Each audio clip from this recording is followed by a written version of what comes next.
Welcome to Planet Elden Ring, a nature documentary series on the wonderful ecological life found in the lands between. I will be your shepherd, your finger maiden, your guide, if you will, through this wide and wonderful world. Here we are in eastern Limgrave, near the Mistwood. Limgrave is a lush, expansive section of the Tenebrae domain.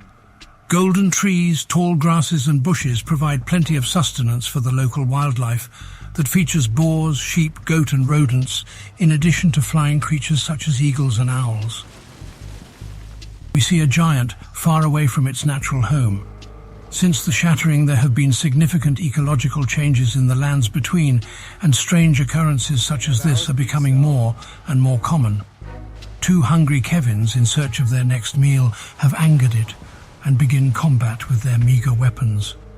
However, this is not the only player in the fray. Today we follow the steps of a creature perfectly adapted and specialized to the harsh realities of the lands between, the Stealth Invader. The Stealth Invader has specialized into one particular area that proves its worth time and again: camouflage. Perched in the golden green bushes of Limgrave, the Stealth Invader looks eerily similar to a deer, a boar, or another lesser creature, which poses no threat to the Kevins. In the dangerous wilderness of Limgrave, Kevins learn early that they just be paranoid. Creatures ready to one-shot them are around every boulder and tree, but rarely do they come from a bush. This is a weakness the Stealth Invader seeks to exploit. With utmost care and patience, the Stealth Invader bides its time, creeping from bush to bush out of line of sight. The Stealth Invader has another trick up its sleeve, the Concealing Veil, a talisman that makes it invisible when far away from the Kevins. He uses this to move across open ground, where the Kevins would normally spot him, and begin smashing the L2 button harder than an 18-year-old playing whack-a-mole to impress his girlfriend in a high school TV drama. Kevins are an interesting part of the Limgrave ecosystem. While they are technically an invasive species, they have found themselves unwittingly part of a larger ecosystem that thrives because of them. Kevins generally play the role of predator to the small, weak animals in Limgrave, but more often than not are prey to the larger creatures. All those nutrients they gain from crabs, boars and demi-humans goes right down the gullet of the larger predators like rune bears or giant crabs.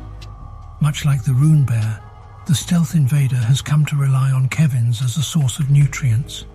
In fact, the amount of Kevins in the lands between are so numerous that the Stealth Invader can subsist on a diet of exclusively Kevins and their symbiotic carriers, the overleveled phantoms. The Kevins make a wise move here. They begin to trek across the beach. This sandy, rocky area is the Stealth Invader's worst nightmare.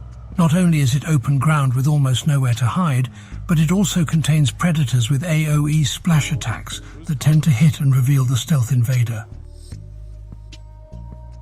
An additional specialization of the Stealth Invader is that it is intimately familiar with the landscape of the lands between, and particularly with the Limgrave area. Much has changed since our first episode of Planet Elden Ring.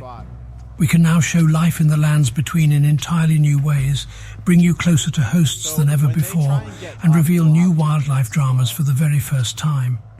Even life in a lush environment like Limgrave can have its limitations, but the Phantom can't be far away from the Kevin. The size of this open world has a huge influence on the fate of those Kevins exploring there. These are the most meta-devouring individuals on the planet. Despite being PvE-oriented, they are obsessed with overpowered builds, perhaps even more so than their PvP-focused counterparts like the Stealth Invader. The Stealth Invader has hunted more than 7,000 hosts, but due to the fact that dying literally doesn't do anything to them, just makes them respawn, they just keep on respawning, providing a near limitless source of sustenance. Here, the Invader's patience is truly tested. As these hosts jump up the cliff, the Invader is visibly tempted to go in for the kill here, but it would be an egregious mistake.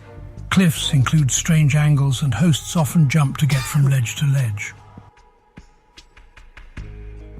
Fun fact: in Elden Ring, almost any other input will compete with your backstab input, which is typically one reel. If you're walking, running, jumping, or any other input imaginable, your backstab will fail. Man, the problem is them doing this jumping actually makes it impossible to stealth kill them. The Invader is adapted to smell the air for barometric pressure, wind shear, and RNG. He must be a master of patience, because a backstab in Elden Ring is not merely running up behind someone and getting a free kill. It is the labor of 1,000 small decisions to say, no, this is not the right time. This Invader is a seasoned veteran. He wears the hood of a page, an enemy mainly found in the Lendl royal capital. This enemy tends to instantly kill players with its crossbow bolts, cause plenty of mauling all around the world. The Invader, the master of stealth, has gained a significant amount of inspiration from these pages. The host takes some time to kill these innocent beetles to refill on red and blue potions. Very sad, big sad vibes on God. This really makes me bummed out, man. I need a second. Boo-hoo, boo-hoo, boo-hoo. Sad Sir David Attenborough sounds. All right, and now I'm back. Hopefully no more beetle killing. That was not cool. Anyway, the hosts are mystified here because they cannot enter the Siofra River Aqueduct.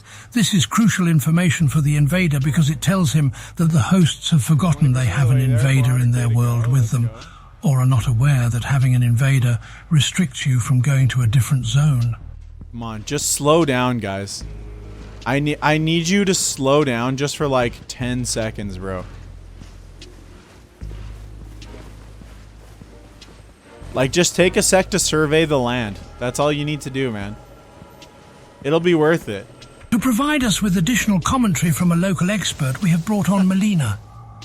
Melina, how are you this afternoon? I'm doing just fine, Sir Attenborough. Thanks for having me on the show. I'm sorry if this is sensitive, but it is well known that you act as a finger maiden for basically every single tarnished that comes through the lands between. Do you have any familiarity with either these Kevins or this particular stealth Invader? Yes, and I'm not sensitive about it, thank you.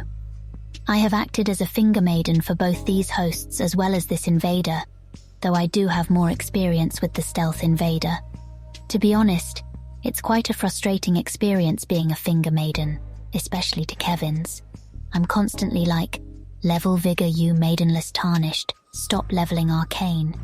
But they keep prattling on about someone called Reddit, or something, who I've never heard of. One host was talking about his Beastmaster build, which was confounding. But yes, I do have familiarity with this Invader. He's leveled Dex in order to pump the amount of damage his lightning-infused Misericord can do, ensuring he can one-shot these hosts, who despite my best efforts, have not leveled Vigor.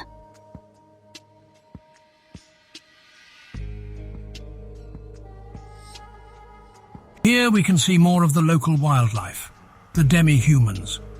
Demi-humans are curious and agile creatures that emerge from caves and threaten the unprepared. They often roam in hordes under a leader's command.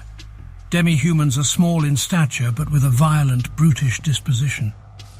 Though they seem somewhat intelligent, when night falls their blood boils and they become feral. It seems this phantom has made short work of the demi-humans and has taken a moment to rest and recollect himself. An unwise move. Unwise indeed, Melina. In the lands between there is always a bigger fish, and that fish is the stealth Invader. Swapping to Creepus's vial to eliminate the sound of its footsteps, the stealth Invader approaches slowly and methodically.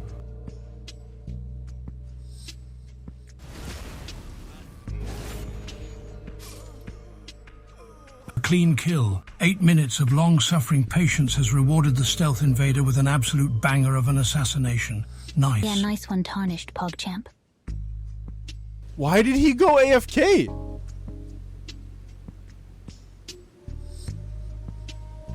Why?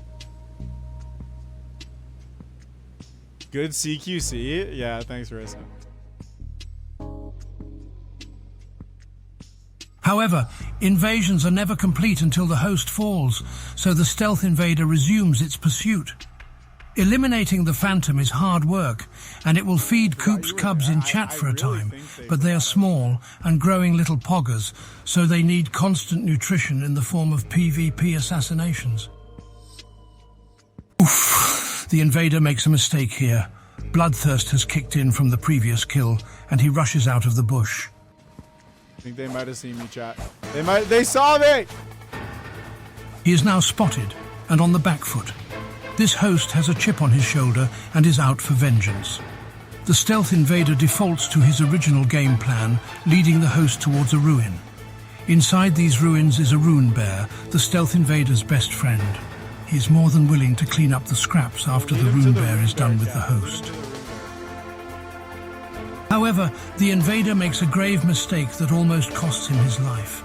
He does not have a deep knowledge of these ruins and runs into a corner, trapping himself between a host and a hard place.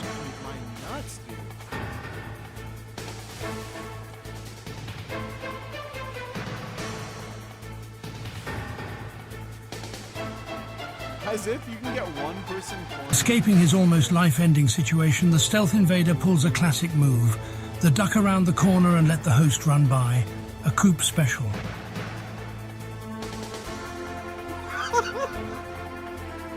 God, I love this, man.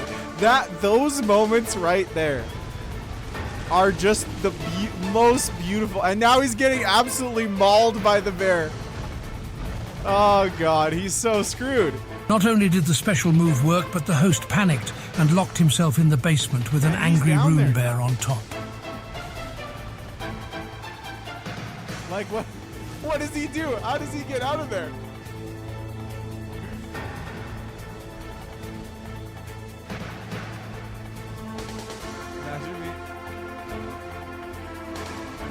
There is no way out for this poor host. If not at the hands of the invader, the rune bear would make short work of the host. So the stealth invader makes his way in to finish it off. Equipped with its recently gained knowledge from the creeper build, the stealth invader activates one of its newest adaptations, the Ruptured Crystal Tear.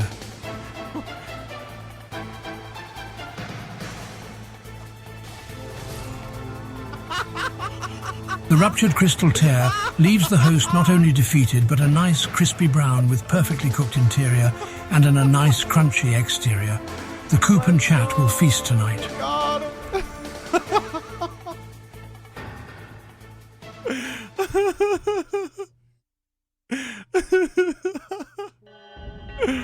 Oh God, that's so good. Hello, Tarnished. Consider clicking that like button and absolutely annihilating that subscribe button because the Koop is based. Ranny out.